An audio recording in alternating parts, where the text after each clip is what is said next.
नमस्कार मित्रांनो, स्वागत आहे आपलं जॉब्स 247 यूट्यूब चॅनलवरती। मित्रांनो, आज तुमच्यासाठी घेऊन आलेलो एक महत्त्वाची माहिती। ही माहिती आहे महाराष्ट्र पोलीस दलातील पोलीस शिपाई व कारागृह विभागातील कारागृह शिपाई संवर्गातील रिक्त पदे भरण्यासाठी जे आहे शासनाने जे आहे मान्यता दिलेली आहे। या अंतर्गत जे आहे वेगवेगळे शासन निर्णयाचे संदर्भ त्यांनी दिलेले आहे। तर चला तर जाणून घेऊया या संदर्भात अधिक अशी माहिती। आणि यामध्ये प्रस्तावनामध्ये दिलेला आहे दिनांक 1 जानेवारी 2024 पासून 31 डिसेंबर 2024 या कालावधीमध्ये जे महाराष्ट्र पोलीस दलातील पोलीस शिपाई आणि कारागृह विभागातील कारागृह शिपाई या संवर्गातील रिक्त झालेली पदे, तसेच 1 जानेवारी 2025 पासून 31 डिसेंबर 2025 या कालावधीमध्ये रिक्त होणारी पदे भरण्यासाठी जे आहे भरती प्रक्रिया राबवण्यासाठी 12 ऑगस्ट 2025 रोजी झालेल्या माननीय मंत्रिमंडळाच्या बैठकीमध्ये या संदर्भाचा निर्णय झालेला आहे आणि यानुसार मंत्रिमंडळाने याला मान्यता दिलेली आहे। तर आता शासन निर्णयानुसार जे आहे रिक्त झालेली व 31 डिसेंबर 2025 या कालावधीपर्यंत रिक्त होणारी एकूण 15,631 पदे जे आहे भरती प्रक्रियेकरता उपलब्ध होणार आहे। आता सदर पदांचा जो काही तपशील आहे तो खालील प्रकारे आहे, ज्यामध्ये पोलीस शिपाई या संवर्गाच्या सर्वात जास्त जागा आहे 12,399, पोलीस शिपाई चालकच्या 234 आहे, बँड्समॅनच्या 25 आहे, सशस्त्र पोलीस शिपाईच्या 2393 आहे आणि कारागृह शिपाईच्या 580 जागा आहे। अशा प्रकारे एकूण 15,631 जागांची भरती करण्यासाठी जे आहे मंजुरी देण्यात आलेली आहे।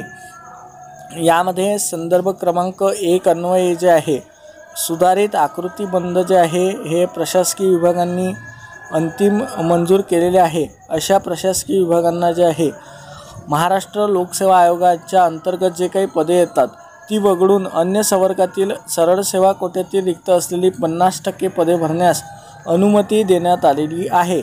परंतु या व्यतिरिक्त यामध्ये त्यांनी आणखी एक उल्लेख केलेला आहे की राज्यातील कायदा आणि सुव्यवस्थेच्या अनुषंगाने पोलीस शिपाई संवर्गातील पदाची अत्यंत आवश्यकता असल्याने सदर संवर्गातील जी काही रिक्त पदे आहे ही 100% भरणे गरजेचं आहे असं त्यांनी सांगितलं आहे। या व्यतिरिक्त पोलीस दलातील पोलीस शिपाई तसंच कारागृह विभागातील कारागृह शिपाई अशा संवर्गातील उपरोक्त नमूद 15,631 रिक्त पदे 100% भरण्यासाठी वित्त विभागाची जे आहे जो काही शासन निर्णय आहे त्यामध्ये जी 50% वाली अट होती त्यामधून सूट देण्यात येत आहे, म्हणजे 100% पदभरतीसाठी मान्यता देण्यात आलेली आहे। यामध्ये 2024-25ची जी काही भरती प्रक्रिया आहे ही घटक स्तरावरून राबवण्यासाठी एक ऑफलाईन पद्धतीने जे लेखी परीक्षा राहते तुमची OMR बेसवरती, तर ती घेण्यासाठी मान्यता देण्यात आलेली आहे। आता यामध्ये आणखी एक महत्त्वाची अट आहे, सन 2022-2023 या कालावधीमध्ये संबंधित पदासाठी जी काही कमाल वयोमर्यादा होती त्या वयोमर्यादेमध्ये जे काही उमेदवार वयोमर्यादा ओलांडले आहे अशा उमेदवारांना एक वेळची विशेष बाब म्हणून या भरती प्रक्रियेसाठी अर्ज करण्यासाठी त्यांना पात्र ठरवण्यात येत आहे। म्हणजे जे काही उमेदवारांचं एज लिमिट क्रॉस झाली असेल सन 2022-23 मध्ये त्या पदाच्या वयोमर्यादेच्या हिशोबाने, तर त्यामध्ये त्यांना जे आहे त्यानुसार सूट दिली जाईल। आता भरती प्रक्रियेसाठी शुल्क किती राहील त्या संदर्भात सुद्धा माहिती दिली आहे। यामध्ये ओपन कॅटेगरीसाठी 450 रुपये आणि मागास प्रवर्गासाठी 350 रुपये इतकं परीक्षा शुल्क आकारलं जाईल। आता परीक्षा शुल्कसाठी जे काही परीक्षा आयोजित करण्यासाठी जी काही कंपनीची निवड आहे हे करण्याचा अधिकार अप्पर पोलीस महासंचालक यांना देण्यात आलेला आहे।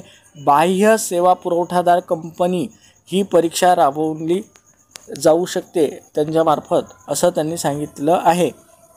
आता या संदर्भात पुढील जे काही निर्णय आहे ते आपल्याला लवकरच समजतील आणि भरती प्रक्रिया जी आहे ही लवकरच राबवली सुद्धा जाऊ शकते। आता यामध्ये येथे दिलेलं आहे मुद्दा क्रमांक 7 मध्ये की सदर परीक्षा पद्धतीने अनुषंगाने शासनाने वेळोवेळी दिलेल्या काही सूचना आहे त्यानुसार आदेशानुसार पोलीस घटकांना म्हणजे त्या जिल्ह्याच्या पोलीस कार्यालयांना जे आहे सविस्तर सूचनाकरिता पोलीस महासंचालक यांनी जे आहे एक विशेष परिपत्रक निर्गमित करायचं आहे।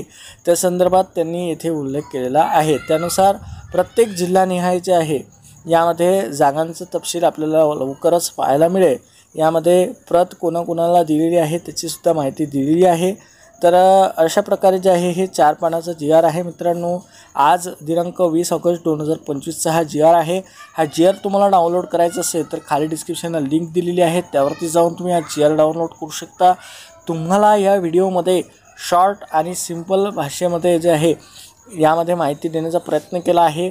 आशा करतो मी दिलेली माहिती तुम्हाला समजली असेल तर व्हिडिओला लाईक करा, शेअर करा, चॅनलला सबस्क्राईब करा। भेटूया अशाच महत्त्वाच्या माहितीसह। धन्यवाद।